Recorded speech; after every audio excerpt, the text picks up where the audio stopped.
même si le vêtement n'est pas changé, c'est avec le manteau déchiré que je veux t'adorer. Je ne veux pas faire semblant devant les hommes. Je ne veux pas aller prendre quelque part. Je viendrai chez toi comme tu l'as permis. Car il est écrit, tout concourt au bien de ceux qui aiment Dieu. Et donc, si mon manteau est déchiré, tu as permis que ça soit déchiré. Est-ce que je pose la question à quelqu'un? Quand le manteau se déchire, Jésus est où? Je disais, quand le vêtement se déchire, Jésus est où? Quand le vêtement est en train de subir l'humiliation, Jésus est où? Quand les hommes sont en train d'injurier mon vêtement, Jésus est où? Quand les hommes me disent, voilà, abotakate, Jésus est où? Quand les hommes me disent, voilà, dans leur famille, il n'y a pas de mariage, Jésus est où? Comme il est là, il voit tout. Je viendrai à genoux avec les vêtements d'humiliation. Ne suis pas le voisin. Les intimidations de certaines personnes ici. Quand on prie, elle fait comme si elle n'a pas de problème. Elle mormonne, alors que dans sa chambre, elle pleure toute la nuit. Tu n'as pas besoin de ça. Viens avec ton vêtement, lève tes mains. Dis à Dieu, occupe-toi de ces vêtements déchirés ici. Qu'il voie ton humiliation, il était là. Quand ça se passait, il était là. Quand le bébé ne restait pas dans les entrailles de Anne, il était là. Quand elle voyait ses menstrues chaque mois, Elkanah a dit, on va aller comme ça. Chaque année, on va aller comme ça. Comme ça que lui-même voit que ce qu'il a permis, on a ça toujours sur nous. Le vêtement est déchiré. Tu es dans l'humiliation. Tu vois l'humiliation revenir chaque année. Tu vois l'humiliation crier chaque année. Une catégorie est toujours dedans. Même quand vous priez, vous constatez que ça vient. Alors, il faut faire un changement. Ce changement va se faire par qui? Toi-même, tu vas le faire. Vous devez partir. Vous allez prendre. Mais si vous prenez ce que vous allez prendre, le vêtement qui va remplacer l'humiliation, c'est un vêtement que vous choisissez parce que tu dois savoir quel type de vêtement te correspond. Ça tombe sur tes enfants au nom de Jésus. Quel type de... Voilà pourquoi dans la vie, je t'ai toujours dit, il faut se connaître. Il faut se connaître. Il faut savoir que ce genre de choses c'est pour toi. Ce genre de vie c'est pour toi. Ce genre autre de vie ce n'est pas. Tout ce que j'explique ici, je parle en français, mais je suis en train d'essayer d'expliquer une vie, une destinée et une révélation. Lorsque moi j'ai donné, elle a pris, elle n'a pas pris. Mais quand le choix lui revient, elle connaît la couleur qu'elle aime. Elle connaît la couleur qui lui plaît. Elle sait que cette couleur est pour elle. Mais tu vois, quand j'ai donné, elle n'a pas dit, maman, je n'aime pas le bleu. Elle n'a pas dit, maman, il y a qu'au Kabelezaka à compliquer. Traduction, ce qu'on t'offre, tu n'as pas le droit de décider. Mon frère, c'est bien de me dire que dans ma famille, tous les garçons n'ont pas du travail. Nous sommes dans l'humiliation. C'est bien. Mais tu dois aussi me dire, selon ce que tu sais de ta destinée, qu'est-ce que vous devez vivre? Va prendre ce qui t'appartient. Va chercher ce qui t'appartient. Tu ne dois pas seulement dire, Seigneur, je brise, je reçois, je réclame. Mon Dieu, vous priez beaucoup, mais vous ne recevez pas. Vous priez mal. Vous priez mal, avec un grand désordre dans la prière. Non, Dieu ne viendra pas te donner. Va chercher. Connais ta destinée et va chercher. Va chercher le manteau qui te revient. Ne laisse pas ces sorciers prendre ton manteau. Ah, les sorciers qui ont fait des générations, ils doivent redonner le manteau. Ma soeur, ce qui des fois me motive à me lever et à déclarer contre les Goliaths de ma vie, c'est quand je regarde mes enfants. Je me dis, si je finis pas ça, c'est la bataille de ma fille. La manière dont moi j'ai souffert, la manière dont moi j'ai pleuré. Je regarde mes deux filles, je dis, ça ne peut pas arriver. Toi, je ne sais pas pourquoi tu es à l'aise. Hein? Quand je regarde mon fils, je dis, surtout chez les garçons, ça peut changer de forme. Tu vas voir seulement, oh, maman, je vais être polygame. Faya. Le combat peut changer. Mon frère, je t'ai toujours dit ça. Le serpent de Genèse est devenu le dragon. En Apocalypse, on l'appelle pas serpent. Parce qu'il s'est muté, il s'est évolué, il s'est s'amplifier. Ne laisse pas les manteaux là de la destruction. Arrête ce manteau là. Ne te pose même pas la question. Maman, les choses qui ont commencé des années avant moi, je vais faire comment? Si c'est toi qui vois, c'est toi qui tues Goliath.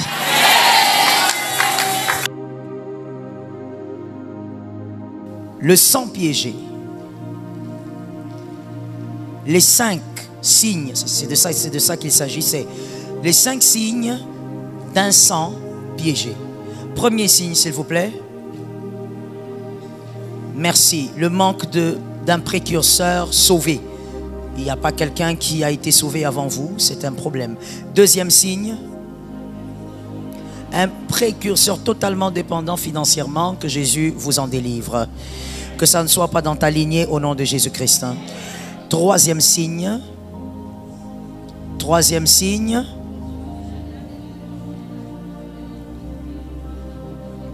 D'accord. Lorsque l'un des éléments alimentateurs d'une vie est totalement dans l'obscurité, là, vous comprenez qu'il y a un problème. Est-ce qu'on peut les citer rapidement, s'il vous plaît? Premier élément, autosuffisance. Deuxième élément, le mariage. Troisième, la maternité. Quatrième, la bonne santé. Que Jésus vous localise.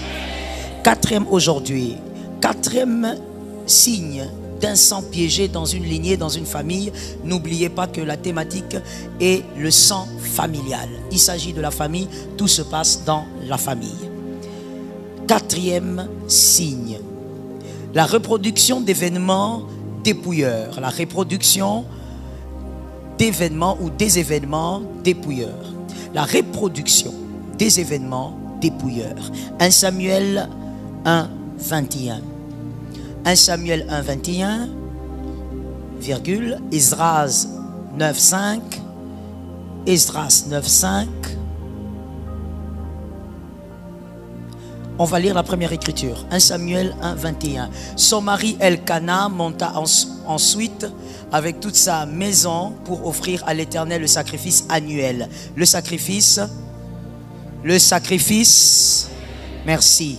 Et pour accomplir, je reprends l'écriture. Son mari Elkana monta ensuite avec toute sa maison pour offrir à l'Éternel le sacrifice. Merci, c'est très important. Et pour accomplir, qui accomplit le vœu? Merci, aidez-moi à être rapide, comme ça on va aller dans l'enseignement aussi avec une vitesse. D'accord? Si ton voisin a du mal à comprendre, tu peux l'aider en répondant rapidement. Qui accomplit le vœu? D'accord. Elkana accomplit le vœu. Le mari de Anne, on en parle très peu. Le mari de Anne qui accomplit son vœu et un vœu annuel. Quand on dit vœu annuel, ça veut dire quoi, s'il vous plaît? Chaque année. Chaque année.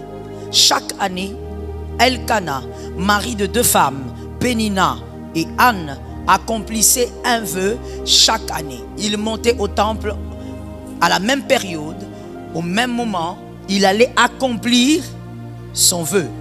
Mais celui qui accomplissait son vœu, justement, c'est Elkana, le mari de Pénina et de Anne. Pénina, elle était une femme avec des enfants et Anne n'en avait pas. La première femme, c'était Anne. Anne n'avait pas. Et Pénina en avait. Donc, c'est-à-dire, il épouse la première femme, il n'y a pas de fécondité, 1 année, 2 ans, 3 ans, 4 ans, 10 ans, 15 ans. Il se rend compte que, ok, c'est peut-être quelque chose qui ne changera pas. Et voilà, il va recourir à une deuxième femme. Donc, c'est un homme qui a constaté que la première femme avait un problème, n'est-ce pas? Et quand on va dans une autre écriture, toujours du chapitre, ou plutôt on va dire du livre de Samuel, on voit que l'écriture dit que Elkana aimait Anne plus que Pénina. Malgré les enfants que Pénina avait donnés, il avait beaucoup d'amour pour la première femme. Donc, c'est un homme qui a un problème. Le problème, c'est que la femme qu'il aime ne fait pas d'enfants. La femme qu'il aime est dans une certaine obscurité parce qu'elle ne fait pas d'enfants. Mais cet homme, malgré les années de stérilité de sa femme bien-aimée, il n'a pas arrêté de monter au temple. Il n'a pas arrêté de faire son vœu. J'ouvre une parenthèse avant d'évoluer. Quoi qu'il arrive, restez stable dans votre amour pour Dieu. Elkana n'avait pas le Saint-Esprit que tu as. Mais il est resté constant. Malgré le problème qu'il y avait dans sa maison. La Bible dit chaque année. Et il y a quelque chose que j'ai vu en lisant cette écriture. Chaque année, Elkana monte au temple. Mais c'est chaque année aussi que Elkana constatait que Anne. Voilà. C'était chaque année. À chaque année, à chaque fin d'année, il constatait que oh, cette année encore est terminée. Anne n'a pas d'enfant. Il fait les constats amers, mais le vœu continue. Est-ce qu'il peut y avoir des personnes comme ça? Ce soir, est-ce qu'il peut y avoir d'enfants de Dieu comme ça? Tu fais des constats amers, mais tu continues à rendre grâce. Et je veux, dans cette parenthèse, je veux insister sur une chose. Mon frère, la vie chrétienne a plusieurs clés. Et parmi ces clés, il y a les vœux. Il faut apprendre à vivre avec Dieu dans une atmosphère des vœux. Les hommes qui font des vœux à Dieu ont une certaine vitesse. Oui. Tu regardes ta vie, tu dis, Seigneur, si tu fais ça, je ferai ça. Et tu verras comment Dieu va se bouger. Parce que Dieu aime les cœurs disposés à lui obéir. Mais ici, c'est encore plus profond que l'obéissance. Ça va mal, mais ce que je dois faire pour Dieu, je fais. Ça va mal, mais ce que je dois faire pour Dieu à l'église, je fais. Ça va mal, mais je sers Dieu parce que c'est comme ça. Elkana, dans sa tête, il se disait, c'est comme ça, je dois le faire chaque année. Même si chaque année, Anne ne tombe pas enceinte, moi, le vœu ne va pas s'arrêter. Est-ce que quelqu'un ne peut pas seulement m'écouter, mais comprendre qu'il faut changer sa façon de vivre avec Dieu? Je n'aime pas cet amen-là. Est-ce qu'il y a un enfant de Dieu qui peut comprendre que sa façon de vivre avec Dieu doit changer? Tu ne dois pas faire les bonnes choses pour Dieu quand ça va bien. Listen to me. Quand ça va bien le lundi, ça va mal le mardi, Dieu reste Dieu. Elkana l'avait compris, il a compris que même quand ça va mal, quand tu es en bonne santé et quand on te dit qu'on doit t'opérer, tu dois continuer à avoir le même rythme pour Dieu. On fait le vœu, même quand le constat est amer. Peut-être que sa femme lui avait posé la question, Pénina, mais pourquoi tu continues à aller au temple? Le fameux Dieu, il ne te donne pas ce que tu cherches. Ta fameuse femme là, tu as commencé à prier pour elle depuis des années. Ça fait maintenant 10 ans. Elle n'a toujours pas d'enfant. Pourquoi tu continues à faire le vœu? Arrête de faire le vœu. Elkana faisait la même chose chaque année. En parlant seulement d'Elkana, c'est pourquoi je te dis tout à l'heure, on en parle moins des fois. En parlant d'Elkana, Dieu n'a pas envoyé un prophète n'importe où. Ce n'est pas seulement à cause de Anne, c'était aussi à cause de son père. C'était pas n'importe quel père. Ça va mal, mais la Bible dit, il monta ensuite avec, vous avez dit sa maison, vous ne voyez pas bien, celui qui voit bien, toute sa maison. Quand il veut faire le vœu pour Dieu, il dit à toutes les deux femmes et à tous les enfants, on part. Tu n'as pas de bébé, tout le monde voit que tu n'as pas de bébé, mais on part. Toute ma maison va obéir à Dieu, même si nous constatons des choses amères.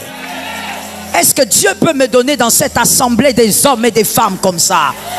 Des hommes et des femmes qui suivent Jésus même quand les choses sont amères. Même quand les larmes coulent, on fait des choses pour Dieu avec la même vitesse. Le même dynamisme. Non, non, non, je ne veux plus. Je me sens faible dans ma foi. C'est que j'attendais. Qu'est-ce qui se passe? Ne sois pas charnel. Faire pour Jésus les mêmes choses, même quand les choses sont mauvaises. Même quand la réalité est très amère. Tu fais les mêmes choses pour Jésus. Pourquoi? Tu avais promis que tu allais évangéliser. Tu continues d'évangéliser. Mais toi tu évangélises, qu'est-ce que Jésus t'a donné? Mais taisez-vous. Je n'ai pas besoin qu'on me donne pour que j'évangélise. le même dynamisme. Elkana, ce qu'il faisait, c'était un langage qu'on pourrait traduire aujourd'hui. Même si tu ne donnes pas, moi je fais le vœu. Je reste constant. Même si tu ne fais pas, moi je reste constant. Même si tu n'as pas encore accompli, moi je reste constant. Que Jésus soit béni. Esdras 9, 5. Puis au moment de l'offrande du soir, je me levai au sein de mon humiliation, avec mes vêtements et mon manteau déchiré. Je tombai à genoux, j'étendis les mains vers l'Éternel, mon Dieu. Même dans l'humiliation, même avec les vêtements, le manteau déchiré, je vais quand même me mettre à genoux et je vais étendre mes mains. Est-ce que quelqu'un m'entend? Même lorsque je constate, même lorsque vous constatez qu'il y a répétition des événements négatifs, il y a répétition des choses négatives dans la famille et dans les vies, la même attitude même dans l'humiliation. Qui est celui-là qui jusqu'aujourd'hui dit non, j'ai perdu la force de prier, pasteur, les problèmes m'acculent. Ah, jusqu'aujourd'hui tu réfléchis comme ça? Jusqu'aujourd'hui Dieu ne t'a pas amené à comprendre autre chose? Même dans l'humiliation, que tes genoux soient à terre. Est-ce que quelqu'un m'entend? J'aime cette écriture parce qu'il dit avec mes vêtements et mon manteau, tu te mets quand même à terre. Tu n'as pas besoin que Jésus change le manteau pour que la louange se manifeste. Même avec le manteau déchiré, on sort la louange. Parce que lui est imperturbable. Son trône est imperturbable. Il faut que tu sois capable de faire les choses comme un adorateur et non comme un client. Comme un... Oh, lève ta main droite et dis avec moi, Seigneur, aide-moi à faire partie de ces personnes. Un adorateur ne tient pas compte de l'atmosphère. Non, mais quand je prie, là, je sens que la guitare ne joue pas bien. Un adorateur n'est pas là-bas. Un adorateur ne tient pas compte de son manteau. Et qu'il soit déchiré ou pas, il adore. Parce que son adoration ne dépend pas du manteau. Ton adoration ne dépend pas de ce que tu as mangé aujourd'hui. Et d'ailleurs, je crois que tu n'as pas mangé, tu es en jeûne. Ton adoration ne dépend pas de la maison dans laquelle tu dors. Ton adoration ne dépend pas du salaire que tu as annuellement. Ton adoration dépend plutôt de celui qui te permet d'être là. Et pourquoi j'ai aimé le texte d'Esdras? Est-ce qu'il y a une veuve ici? Une veuve? Une veuve? Il n'y a que maman qui est veuve là? Vous êtes à deux? Deux? Mais je ne vous vois pas, vous êtes où? La troisième est où? Ah, la troisième est là. D'accord, maman, vous êtes éliminée d'office. Hein? S'il vous plaît, madame, venez. Vous en blanc, venez. Cette écriture est intéressante parce que vêtements déchirés, humiliation. Parce que qui dit vêtements déchirés dit humiliation. N'est-ce pas? Le prophète veut seulement insister sur l'humiliation. S'il vous plaît, maman, on va faire une illustration, d'accord? Mettez-vous à genoux ici, s'il vous plaît. Vêtements déchirés, humiliation. Mais la personne dit, je me mets quand même à genoux et je lève mes mains. C'est-à-dire, je compte sur toi malgré mon humiliation. Je compte sur toi malgré les combats et les batailles qui ont terrassé mon moment de vie. Je compte sur toi, pourquoi? Je n'attends pas que tu changes mon vêtement. Non, non, non. Je n'attends pas que tu changes mon vêtement. Si mes genoux ne peuvent pas changer de vêtements, je t'adore quand même. Est-ce que quelqu'un peut le dire à un voisin? Aïe, aïe, aïe, aïe. Qu'est-ce que toi tu as entendu au fait? Qu'est-ce que toi tu as entendu? Je ne sais même pas ce que toi tu as entendu. Vous là-bas, vous parlez ou bien vous ne parlez pas? Vous écrivez d'abord. Vous avez intérêt. Même si le vêtement n'est pas changé, c'est avec le manteau déchiré que je veux t'adorer. Je ne veux pas faire semblant devant les hommes. Je ne veux pas aller prendre quelque part. Je viendrai chez toi comme tu l'as permis. Car il est écrit, tout concourt au bien de ceux qui aiment Dieu. Et donc, si mon manteau est déchiré, tu as permis que ça soit déchiré. Est-ce que je pose la question à quelqu'un? Quand le manteau se déchire, Jésus est où? Très bien, j'aime la rapidité qu'il y a ici. Une onction sur vous, une onction sur vous. Une onction de fécondité et même de mariage dedans. Je disais, quand le vêtement se déchire, Jésus est où? Quand le vêtement est en train de subir l'humiliation, Jésus est où? Quand les hommes sont en train d'injurier mon vêtement, Jésus est où? Quand les hommes me disent, voilà, abotakate, Jésus est où? Quand les hommes me disent, voilà, dans leur famille, il n'y a pas de mariage, Jésus est où? Comme il est là, il voit tout. Je viendrai à genoux avec les vêtements d'humiliation. Est-ce que quelqu'un m'entend? C'est pour ça que je t'avais dit le dimanche, arrête de suivre le voisin. Toi, viens avec ton vêtement. Oui, ne suis pas le voisin. Les intimidations de certaines personnes ici. Quand on prie, elle fait comme si elle n'a pas de problème. Elle mormonne, alors que dans sa chambre, elle pleure toute la nuit. Tu n'as pas besoin de ça. Viens avec ton vêtement, lève tes mains. Dis à Dieu, occupe-toi de ces vêtements déchirés ici. Est-ce que quelqu'un m'entend? Je ne vais pas t'échanger. Tu viens avec. Qu'il voie ton humiliation, il était là. Quand ça se passait, il était là. Quand le bébé ne restait pas dans les entrailles de Anne, il était là. Quand elle voyait ses menstrues chaque mois, Elkanah a dit, on va aller comme ça. Chaque année, on va aller comme ça. Comme ça que lui-même voit que ce qu'il a permis, on a ça toujours sur nous. Est-ce que quelqu'un me capte? Ça va, maman? Jusqu'à là, ça va? Vous n'avez pas mal au genou? Sûr? D'accord. Si vous avez mal au genou, je vous change de position. D'accord? Le vêtement d'humiliation, chaque année, vous constatez, c'est plus facile de constater ça comme ça. Pour certaines personnes, c'est après 5 ans, après 10 ans, ça dépend. Mais vous constatez la reproduction des événements dépouillateurs. Des événements qui arrivent dans la famille et qui vous dépouillent. Ça vous ôte votre respect. Sur la terre, il y a des choses que Dieu a données à l'être humain pour que ça lui accorde son respect. Yes, yes. C'est automatique. C'est pourquoi il y a certaines choses, quand tu vois les gens respectés, il ne faut pas dire, ah, ils sont charnels. Non, ce sont des principes du cosmos. Dieu a établi ça comme ça. Que quand la personne a ça, le respect est imposé. Mais maintenant, il y a des événements dans la vie, dans votre famille.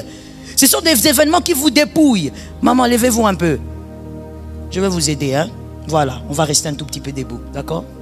Ce sont des événements qui vous dépouillent. Ça vous ôte votre respect. Comme c'est que Anne vivait. Chaque année, son respect était enlevé. La Bible dit, Pénina l'insultait. Peut-être même que si Anne avait des enfants, même en route dans le quartier, Pénina n'allait pas avoir le courage de parler. Mais pourquoi Pénina a eu la force de parler? Il y a quelque chose qui vient chaque année, qui enlève le respect. Tu constates dans la famille qu'il y a quelque chose qui vous a dépouillé d'une certaine dimension de respect. Cette chose-là, quand elle arrive, tout le monde sait que dans cette famille, c'est cyclique. Après 3 ans, il faut que ceci arrive. Comme une dame me disait hier dans mon bureau, que dans notre famille, dans leur famille, chaque année, il y a 2 hommes masculins qui doivent mourir. Et ces hommes ont généralement moins de 50 ans. Chaque année. Elle me dit, cette année, ça s'est aussi déjà passé. Donc quand ça se passe comme ça, les 2 sont déjà morts. On entend maintenant le quota 2026. Et ça fait des années. Je lui demandais, ça a commencé quand? Il dit, pasteur, moi depuis que je suis né, depuis que j'ai ouvert mes yeux, depuis que je connais cette famille, c'est ce que j'ai trouvé. Mais voici, j'étais l'âge. Chaque année, ils viennent chercher. Chaque année, ils viennent bouffer. Chaque année, ils vous font vivre dans la peur. Parce que si ça se fait chaque année, imagine-toi mon frère, que tu sois dans une famille comme ça. Avant que tu n'aies 50 ans, tu vis dans la peur toutes les années. Et les mamans aussi qui ont des garçons, ils ont peur toutes les années. Peut-être que c'est mon fils qui va partir. Il y a des familles où quand vous regardez toutes les filles de la famille, aucune n'a eu un enfant dans le foyer. Aucune. Toutes dehors.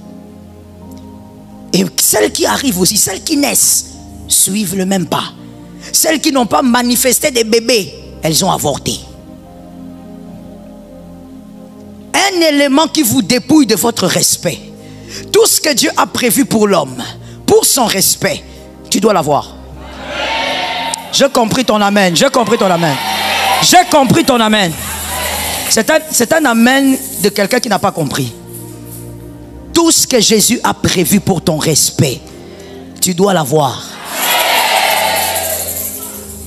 Il faut regarder ta fille, ton fils. Il dit, vous comme vous êtes là, vous devez vivre les éléments de respect. Ce qui vient vous ravager chaque année, qui vient à une période donnée, celui qui est à l'aise d'entrer et de vous dépouiller, il faut bien que quelqu'un l'arrête. Goliath a parlé pendant combien de jours? Combien de nuits? 40 jours et 40 nuits. Donc lui, quand il parle la journée, il n'est pas fatigué. C'est quel être humain ça? Il parle toute la journée et la nuit il vient encore. Et il parle. Quand Goliath parle 40 jours et 40 nuits, dans votre famille là, quand les choses se font comme ça pour tout le monde, les choses se font comme ça pour tout enfant de tel âge, quand aucun garçon n'est stable dans votre famille, quand vous n'avez personne qui a une certaine stabilité dans les finances, dans le mariage et dans autre chose, quand vous vivez comme ça et que vous trouvez ça normal et que jusqu'à un certain âge vous n'avez pas de travail, votre David n'est pas encore né. Merci. Comment ça se fait? Où est votre David? 40 jours et 40 nuits. Pendant qu'il parlait 40 jours et 40 nuits, c'est parce que Dieu était en train de préparer David. Goliath attendait David. Goliath n'était pas venu pour Saül. Il n'avait pas la taille de Saül. Parce que celui qui tue Goliath doit avoir déjà tué un lion dans sa vie. Ça tombe sur les hommes intelligents. Si tu n'as pas encore tué Goliath dans ta vie, tu ne peux pas affronter Goliath. Or, Saül n'avait jamais tué un lion. Il a tué seulement des humains. Beaucoup d'armées, mais pas un lion. Goliath, il affronte les tueurs des ours. Mais moi, je me pose la question, dans votre famille, où est les tueurs d'ours? Ah, il faut être là, mon frère. Il faut être capable d'arrêter ce qui a trop crié dans la famille. Hein? Oh. Mon frère, si ça t'arrive d'aller voir par exemple ton oncle, tu le regardes, quand tu vois ton oncle, tu as l'image, tu as l'impression de te voir. Ça veut dire qu'il est façon. Toi en ce moment-là tu es, mais ce n'est pas normal. Tu dois te poser des vraies questions. Mais comment dans cette famille on est comme ça? Mon frère, tu sais quand le diable veut détruire la vision de certaines personnes dans la famille pour ne jamais être libéré, il va garder ta vie dans un entourage médiocre et toxique. Parce que tant que tu es dans un entourage médiocre, tu ne verras jamais ce qui est mieux. Tant que tu ne verras jamais mieux que votre famille, tu penseras que votre famille est... Elle est normale. Elle est normale. Et là, le diable te garde là. Je me rappelle de quelqu'un qui disait à une autre personne, il lui disait à une autre fille, il disait, tu sais, toi tu n'as pas besoin de délivrance, imposition des mains. Alors la sœur qui dit, oh, mais vous ne comprenez pas, je vous explique ma famille, les problèmes de ma famille, c'est terrible. Toutes les jeunes sœurs de ma famille, c'est que nous vivons. Je suis venu chez vous, vous me dites que je n'ai pas un problème de prière. Et cet homme de Dieu m'a beaucoup épaté. Il regarde la sœur et dit, tu n'as pas un problème de prière. Toi, ce qu'il te faut, c'est te prendre et t'amener à aller visiter d'autres familles. La sœur était là en train de regarder. Visiter d'autres familles. Il dit oui. On va organiser ça. Et cet homme de Dieu s'est organisé. Il a fait des appels sur certaines familles. Et il a pris la sœur. Il a dit viens, lundi par exemple, on va aller visiter la famille. Quelle famille? Qui? Kadiabou. On va visiter la famille Kadiabou. La sœur arrive. Elle ne comprend pas trop ce que le pasteur veut lui expliquer. Le pasteur ne dit rien. Il ne fait pas, voilà, mettez-vous, parlons. Non. Il se met, il commence à rire avec les membres de cette famille. Il cause de tout et de rien. La petite, elle est là. Elle dit, mais qu'est-ce que cet homme est en train de faire? Mais après quelques minutes, elle a compris ce que son pasteur faisait. Elle, en restant seulement là au salon, elle a observé. Elle voit le papa de la maison, pendant qu'il cause avec le pasteur, la maman qui vient. Chérie, tu veux de l'eau? Ça va? D'accord. Elle regarde et dit, nanuna monate. Traduction, je n'ai jamais. Ça existe. Oh, il regarde le papa. Il dit, et à un moment donné, elle voit une fille qui était plus petite qu'elle, qui sort de je ne sais pas de quelle salle. La petite, elle vient, elle saute sur son papa, elle saute sur son cou. Le papa aussi, il joue avec sa fille, il roule. Elle regarde et dit, oh nini, et ça l'a rappelé. L'enfant qui saute comme ça sur le cou de son papa, une fille de 13 ans. Oh, le pasteur est resté avec elle pendant environ 1 heure là-bas. Ils ont bu, ils ont mangé. Et quand ils sont rentrés, le pasteur me dit, Joël, tu sais ce qui s'est passé? J'ai dit non. Elle a dit, j'ai compris. J'ai compris le sens de ma délivrance. Le problème, c'est que je vivais dans une famille depuis mon enfance. Et tout ce qui m'environnait, tout ce que j'ai trouvé là, si je ne sortais pas de là, ce n'est pas parce que mes prières n'étaient pas efficaces. C'est parce que j'ai pensé que j'étais dans une famille. Makamusu soit maman, il faut mona. Je parle ou je laisse? Parce que là, je veux un peu titiller quelqu'un. Je parle ou je laisse? Tu vois, il y a certaines choses ici, des fois aussi que tu fais, même dans ta famille, des fois certaines jalousies, certains jugements, tu les fais parce que, frère, il faut bima. Amen. Il faut bima mamke. Kendata braza. Pas parce que c'est une forme d'élévation, mais parce qu'il faut apprendre à voir ce que tu ne connais pas. Amen. Ce que tu ne connais pas existe. Est-ce que quelqu'un m'entend bien? Tu risques de croire que ce qui arrive à votre famille est normal. Que ce qui n'est pas normal te soit révélé. Pendant que je parle, je ne dis pas la nuit. Je ne parle pas de la nuit. Pendant que je parle, que ce qui n'est pas normal dans la famille de ton père, de ta mère, de ton mari, que ça te soit révélé. Dans la famille de ta femme, que ça te soit...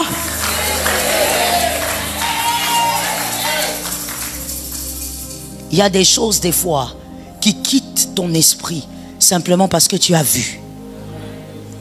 Je t'ai parlé de ça hier pendant la prière. Dieu a dit à Abraham, monsieur, tu auras beaucoup d'enfants que tu ne pourras même pas compter. Abraham qui dit, bon d'accord, il dit, tu comprends rien, viens, sors de ta maison, sors. Dieu a fait ça. Il a compris que nous les humains, pour certaines délivrances, ce sont les yeux. Tu dois voir. Oui.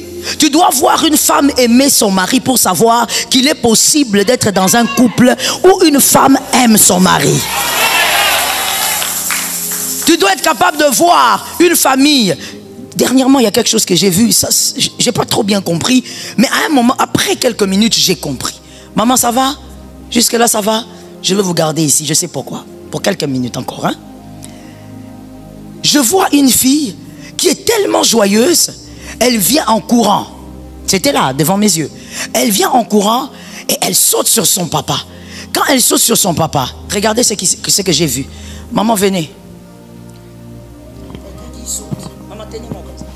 Tenez-moi comme ça. La fille, elle vient, elle saute sur son papa. Le papa. C'est quoi, en fait? Ça veut dire que la fille, elle est attachée comme sur une bouée. Et le papa, il est comme ça.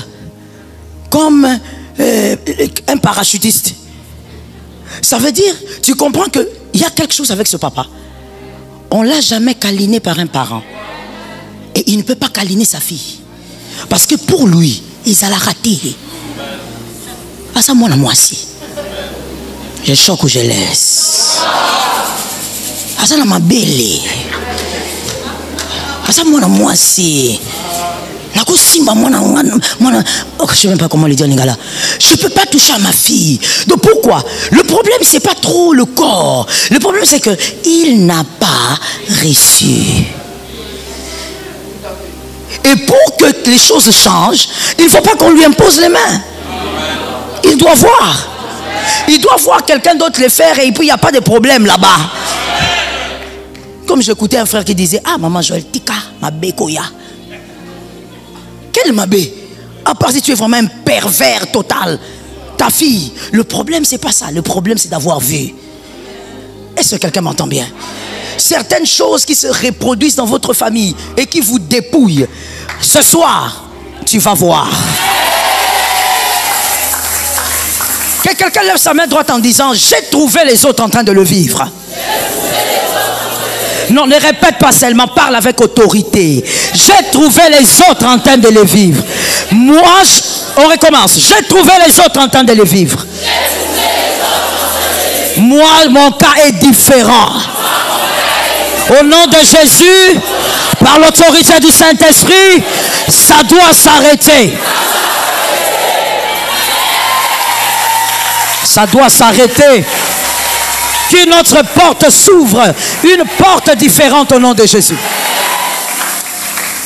Alors écoutons-nous, voilà pourquoi j'ai gardé maman ici.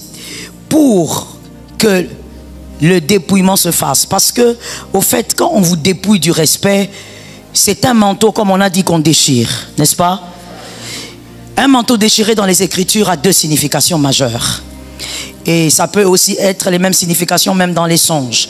Même si dans les songes, les significations se multiplient quand même.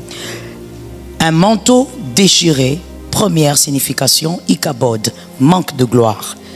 Ça peut signifier un manque de gloire. Manque de gloire, manque de faveur. Il y a des grâces que tu ne vivras pas. Selon les Écritures, un manteau déchiré ou même un manque de manteau à un moment donné signifie une nouvelle étape. Tu veux passer par une nouvelle étape. Tu veux traverser quelque chose. Ce sont les deux significations majeures du manteau déchiré ou un manque de manteau selon les Écritures. Compléter les Écritures parce qu'il faut aiguiser ce que vous avez écrit. Marc 10, 50, Ésaïe 47, 3. Ça, on ne lira pas. Marc 10, 50, Ésaïe 47, 3.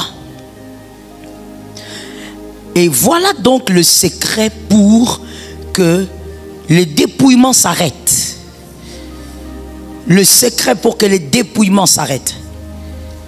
Marvin, cherchez-moi Monsieur Blanc. Où est-ce qu'il est allé?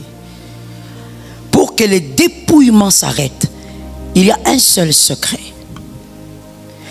Le secret, c'est de remplacer.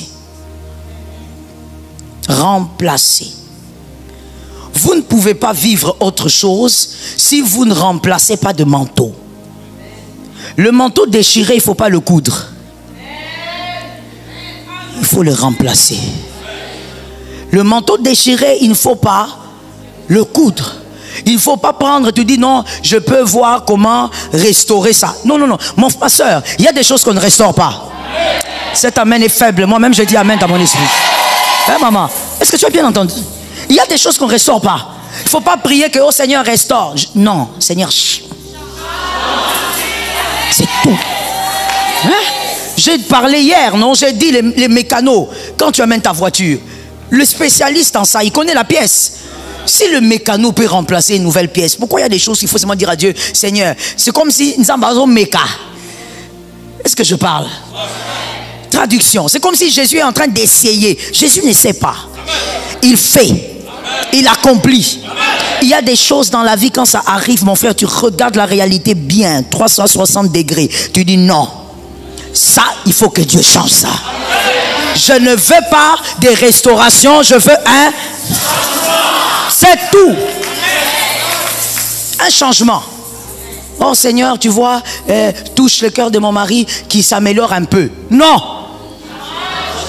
Changement total du cœur, le changement total. Changement total du cœur de cette femme-là. Est-ce que quelqu'un me capte? Dieu est capable de changer totalement. Toi, tu pries. Tu sais, des fois, mon frère, c'est ce que j'ai contre toi. Je veux parler comme le prophète Jonas. C'est ce que j'ai contre toi. Des fois, tu pries ici à l'attente du prophète, comme si tu parles à un Dieu qui essaye. Amen. Ça veut dire, Jésus, si tu peux. Un peu comme ce monsieur qui avait l'enfant malade qui parlait à Jésus. Si tu peux guérir l'enfant. Vous savez, même Jésus était choqué, indigné de ce manque de respect. Amen. Jésus là, a regardé le monsieur et dit, tu as dit quoi? Si je peux, tu parles à moi, Dieu du ciel et de la terre, et tu me dis, tu pries, tu dis à Dieu, Seigneur, si possible, année oyo. Non, non, non. C'est pas ça la foi. La foi, c'est d'imposer ce dont tu crois. Tu l'imposes. Tu dis, Seigneur, cette année ici, vraiment, le mois d'août, je ne sais pas, mais ça ne doit pas se terminer comme ça. Cette chose-là, je l'ai attendue depuis 5 ans. Ça doit arriver cette année. Ça doit arriver en ce mois d'août. Ça doit arriver. Est-ce que quelqu'un me capte? Il y a des choses qu'on ne restaure. On fait quoi? Monsieur Marvin. Ah, vite, vite, vite, vite. Donnez-moi un pagne. Il y a des choses qu'on ne remplace pas.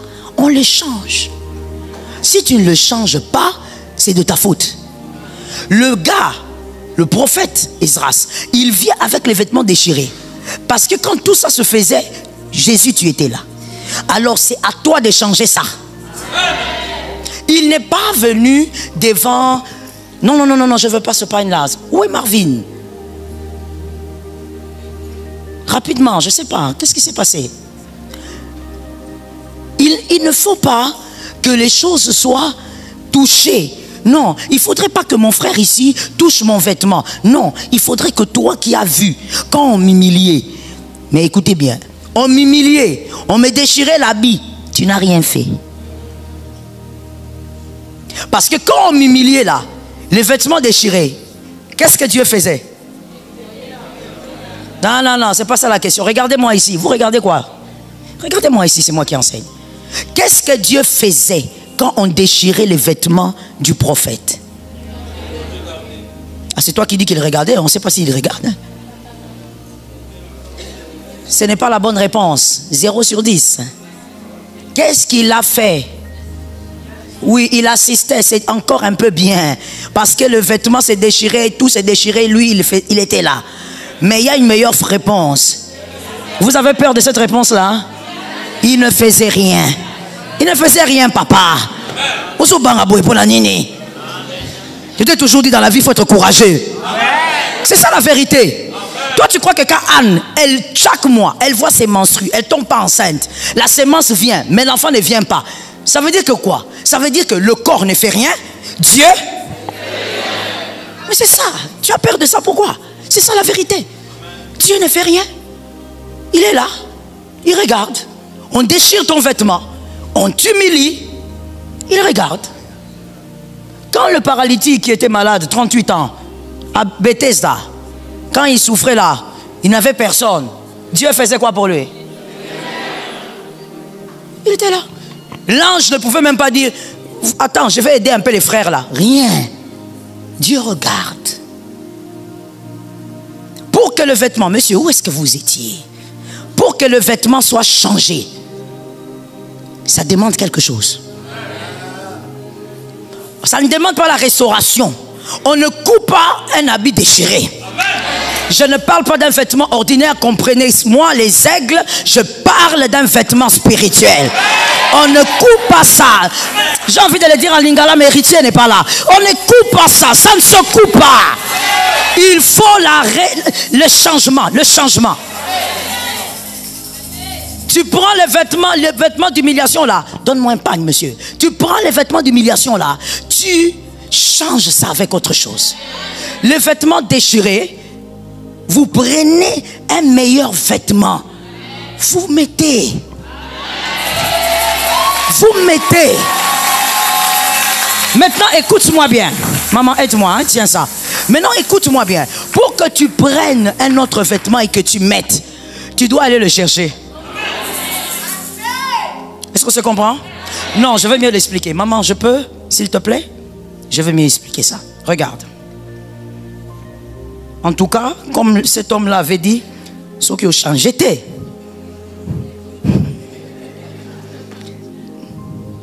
regardez, c'est comme ça que ça doit se passer. Donnez-moi, monsieur.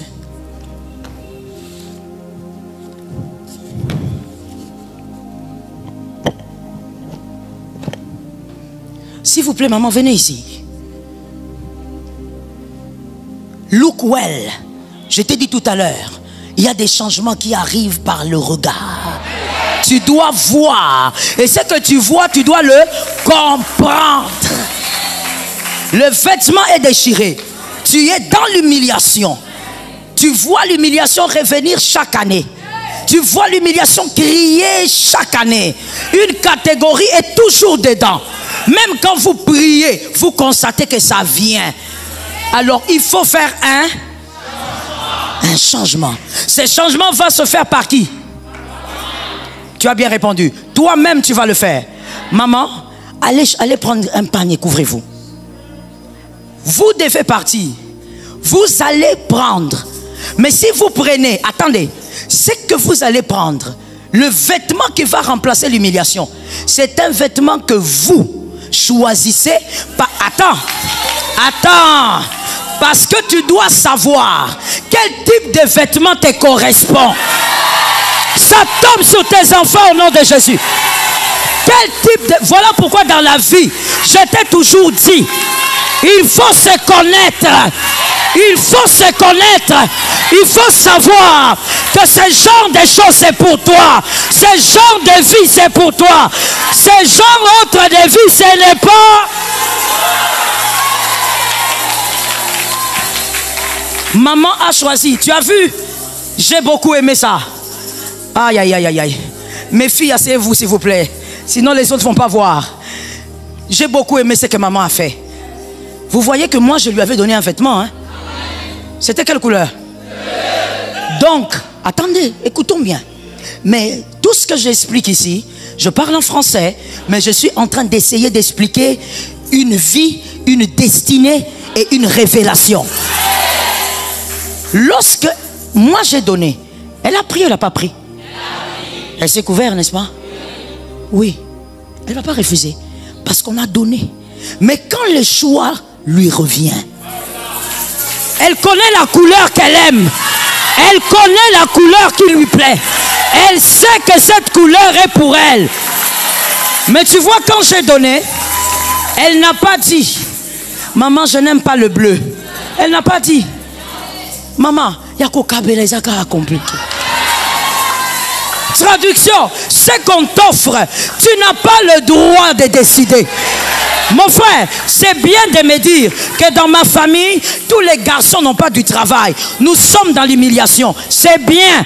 Mais tu dois aussi me dire, selon ce que tu sais de ta destinée, qu'est-ce que vous devez vivre? Va prendre ce qui t'appartient. Va chercher ce qui t'appartient. Est-ce que quelqu'un me comprend? Est-ce que quelqu'un me comprend?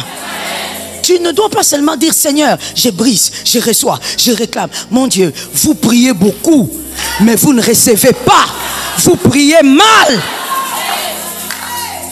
Vous priez mal, avec un grand désordre dans la prière. Non, Dieu ne viendra pas te donner. Va chercher.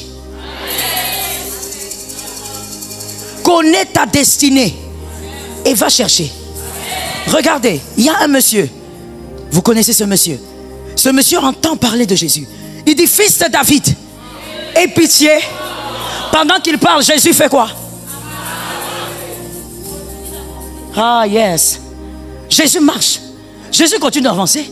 Je t'ai dit toujours, je t'ai toujours dit. Et pendant ces 13 jours, je crois que je t'ai parlé de ça. La pitié ne construit pas. Ça construit pas quoi?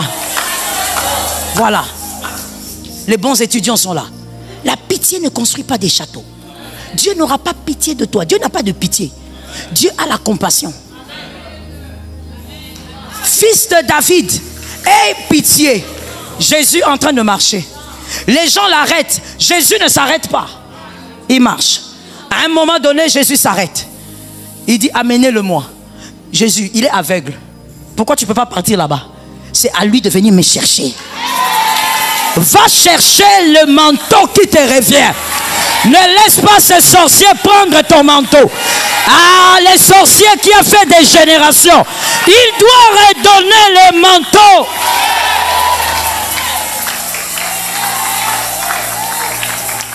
Look at me. Tu sais ce qui me motive souvent de prier. Merci maman. Tu as choisi déjà ton manteau. Maman, va avec. Va avec, va avec, va avec. Ma soeur, ce qui des fois me motive à me lever et à déclarer contre les Goliaths de ma vie, c'est quand je regarde mes enfants. Je me dis, si je finis pas ça, c'est la bataille de ma fille. La manière dont moi j'ai souffert, la manière dont moi j'ai pleuré. Je regarde mes deux filles, je dis, ça ne peut pas arriver.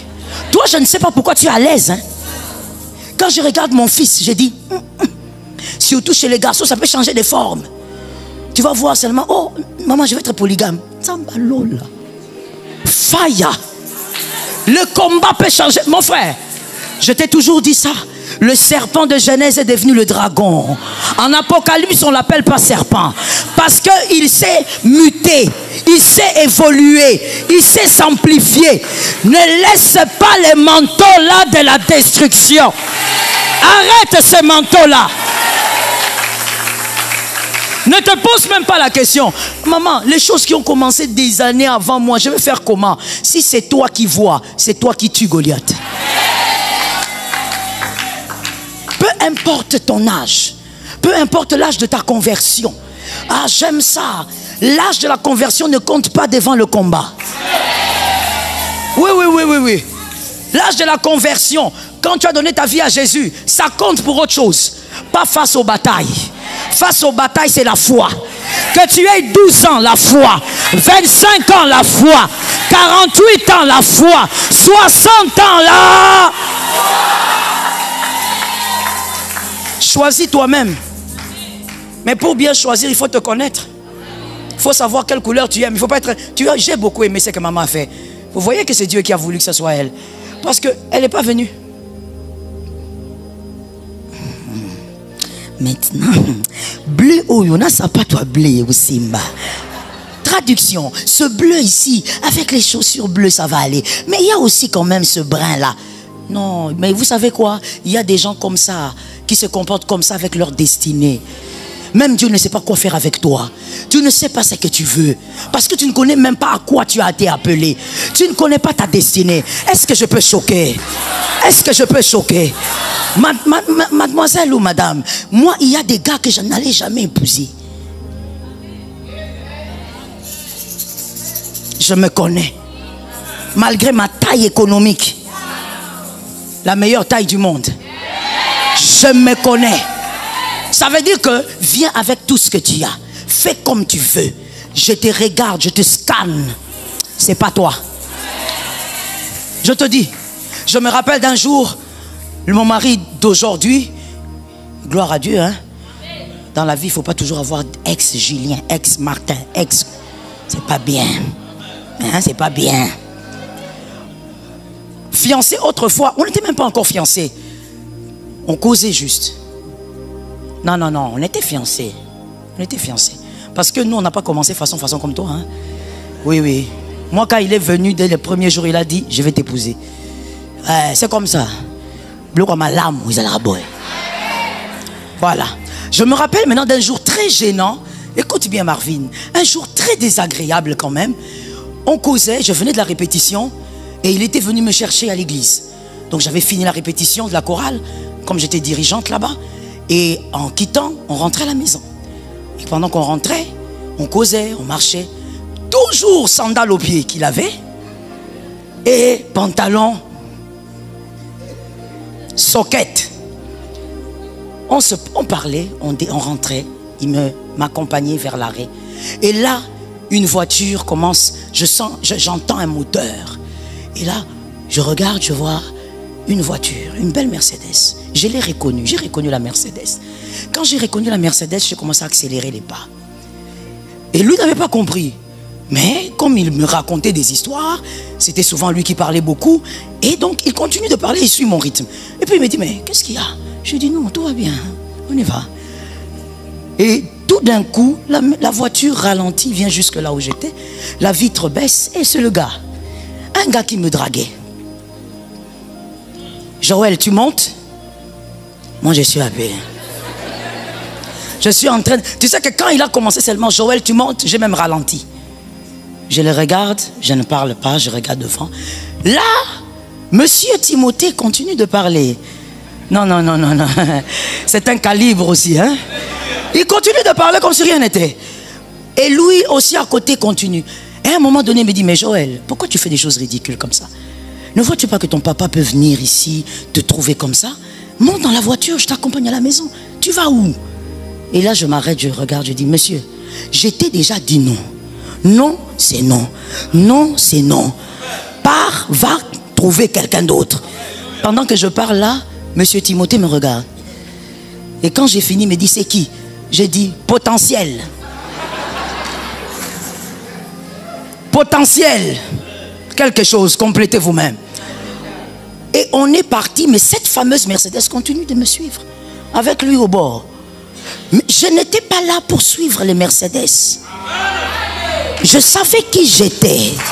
Je savais ce que Dieu avait dit sur moi. Et je sais qui je dois mettre à mes côtés. Quand tu sais qui tu es, tu vas choisir le bon pan. Tu sais pas seulement là en train de dire à famille, oh, yo, trop d'humiliation. Va chercher. Décide et déclare à partir d'aujourd'hui. Moi, le manteau que je dois porter, c'est le manteau d'honneur, le manteau de la fécondité, le manteau du positionnement. Ma soeur, quand tu sais qui tu es, mon frère, quand tu sais qui tu es, même quand on parle dans le domaine du mariage, tu ne vas pas prendre n'importe quelle femme. Tu sais qui tu es et où tu vas. Quel type de vie tu auras. Tu ne choisis pas que la beauté. Parce que tu sais qui tu es. Tu vas choisir quelqu'un. Dieu t'a dit beaucoup de choses sur toi. Tu as les promesses de Dieu, de la grandeur. Toi, tu vas prendre une femme juste parce qu'elle est belle. Tu arrives dans le mariage, l'impolitesse est ici. Même quand les gens viennent à la maison, elle est la première à insulter. Elle est la première. Vous êtes venu chercher quoi chez moi? Que quelqu'un me donne un chèque. Elle vient là, elle te regarde, elle te dit, non, pourquoi est-ce que tu as appelé ces frères-là? Il est venu prendre le thé. Je choque. Je suis sur le point d'être choqué. Je suis sur le point de secouer. Est-ce que tu es bien assis? Ce qui est l'engarati, c'est qu'on a la tité.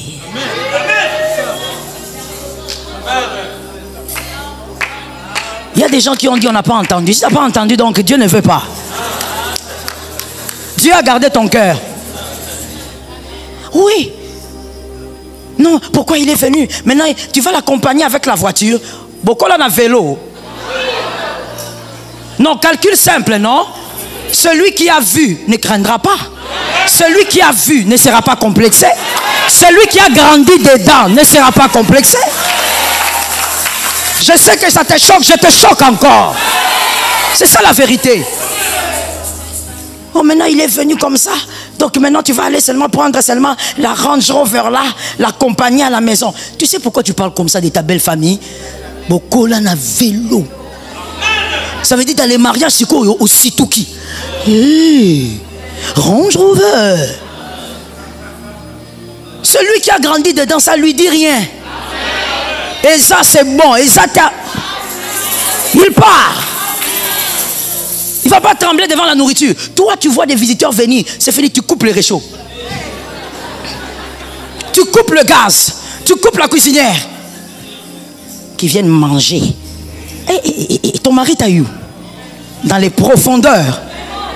Les ossements desséchés d'Ézéchiel. Hein? On t'a pris loin, hein? La nourriture. Ils vont venir manger. Et toi, monsieur, tu as une femme comme ça. Pourquoi? Tu n'as pas plutôt su qui tu étais. Tu t'es limité à croire que parce que tu es un mec, tu dois choisir une fille. On choisit une destinée. C'est une destinée qu'on choisit. Quelqu'un m'entend bien? Je prie au nom de Jésus que le choix que tu vas comprendre par la révélation dans tous les domaines de ta vie, que l'Éternel t'amène à posséder ces manteaux. Possède ces manteaux. Voilà pourquoi, ma soeur, je sens ça. Je ne sais pas pourquoi, mais c'est une parole pour toi. Oui, pour toi, maman. Le Seigneur est en train de me dire, de te dire, lorsque tu crois en quelque chose, un peu comme Elkana, même si tu ne vois pas aujourd'hui, accroche-toi. Même si autour de toi, les gens te disent, mais ça fait des années que tu nous parles de cette histoire. Sois comme Elkana. C'est ta parole de ce soir. Accroche-toi à ça. Est-ce que je parle à quelqu'un? Si tout le monde comprend le sens de ta destinée, tu ne la connais pas. Maman, comprend nga?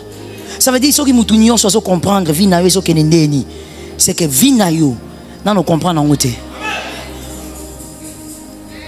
La destinée d'un circoncis, cette destinée est bouleversante. Voilà pourquoi vous verrez certains circoncis, quand ils sont sur le chemin de leur destinée, tel ne le comprend pas, tel ne le comprend pas. Non, dans la famille, on ne me comprend pas. Non, j'ai parlé à papa, mais il ne me comprend pas. La destinée d'un circoncis bouleverse les esprits. Tu sais pourquoi? Parce que lorsque ça tombe sur quelqu'un, lorsque Dieu établit une destinée, la destinée qui va suivre, il va la faire forcément différente de la première, différente de ce qui a existé. Celui qui est intelligent a compris que tu es ce qui n'a jamais été. Tu auras des victoires qui n'ont jamais été. Ma soeur, mon frère, tu ne peux pas être une nouvelle version pour vivre ce que l'ancienne version a vécu. Est-ce que quelqu'un m'entend? Pourquoi est-ce que quand tu prends des téléphones, tu veux toujours le téléphone le plus récent? C'est quoi? La qualité. Et puis, quand vous dites qualité, vous dites nouvelle version qui veut dire options, les options, les nouvelles options. Tu vas prendre le téléphone, tu vas dire non, cette caméra est meilleure. C'est ce téléphone, il fait ceci. Ce sont les options qui donnent la pondération à la chose. Tu es la nouvelle version. Tu es la nouvelle version. Tu es la nouvelle version. Maintenant, si tu es la nouvelle version, pourquoi la stérilité de ta maman te suit? Maman a fait 5 ans sans faire d'enfant, 10 ans sans faire d'enfant. Toi, tu es né seul, ensuite elle a fait des années sans enfant. Mais pourquoi toi aussi ça te suit? La nouvelle version, pourquoi jusqu'à cet âge, tu n'as pas un travail stable comme ton père? La nouvelle version n'a pas les anciennes batailles. La nouvelle version a les nouvelles batailles. Et ces batailles, il est vainqueur. Je prophétise au nom de Jésus. Tu verras ce que tu dois réclamer. Tu verras ce que tu dois aller chercher. Tu verras ce que tu dois aller prendre. Lève-moi ta main droite et dis avec moi, au nom de Jésus, par l'autorité du Saint-Esprit, le manteau d'humiliation doit être échangé. Maintenant, cite ton nom 3 fois. Je déclare que celui qui a cité son nom, que le manteau d'humiliation, le manteau déchiré, soit changé ce soir. Qu'Adonai t'utilise comme une nouvelle porte. Qu'Adonai t'utilise comme une nouvelle porte. Un accès différent. Je déclare au nom de Jésus, ne sois pas dans les mêmes malédictions. Que cette malédiction ne te trouve pas. Je répète la phrase pour les aigles. Que la malédiction ne te trouve pas. Que la malédiction ne cite pas ton nom. Que la malédiction ne te localise pas. Parce que tu es dans un nouveau couloir. Au nom de Jésus de Nazareth. Lève ta main droite, s'il te plaît. Maintenant, si tu vas aller chercher toi-même. Moi, je parle comme Samuel. Je parle comme Élie. Je parle comme Élisée. Mais toi, tu vas chercher toi-même. Tu vas aller prendre. L'humiliation doit être échangée. Mais qu'est-ce qui te revient? Quelle est la chose qui te revient? Quel est l'honneur qui te revient? Tu vas aller prendre. S'il s'agit de tes enfants, tu vas aller chercher. Écoute comment on fait. Lorsque tu sais qu'il s'agit par exemple de tes enfants, tu cites son nom, tu dis Julien, toi tu ne peux pas être un échec. J'impose dans ta vie la réussite et la stabilité. Tu dois parler à ta vie. Tu dois aller chercher ce qui te revient. Tu n'as pas été créé pour subir. Tu es dans une famille, mais tu n'es pas dans une condamnation. Tu ne dois pas subir les condamnations. La malédiction doit se taire au nom de Jésus. Tu vas déclarer ça 3 fois. Ma soeur, ne blague pas avec. Peut-être que c'est la dernière clé que Dieu te donne cette année. Amen. Ne blague pas avec. On y va. 1, 2, 3. La malédiction. 2. Avec autorité. La malédiction doit se taire. Shemaya Baya. En fire. Ordonne que la malédiction se taise. Que la malédiction se taise. Que la malédiction se taise. Au nom de Jésus.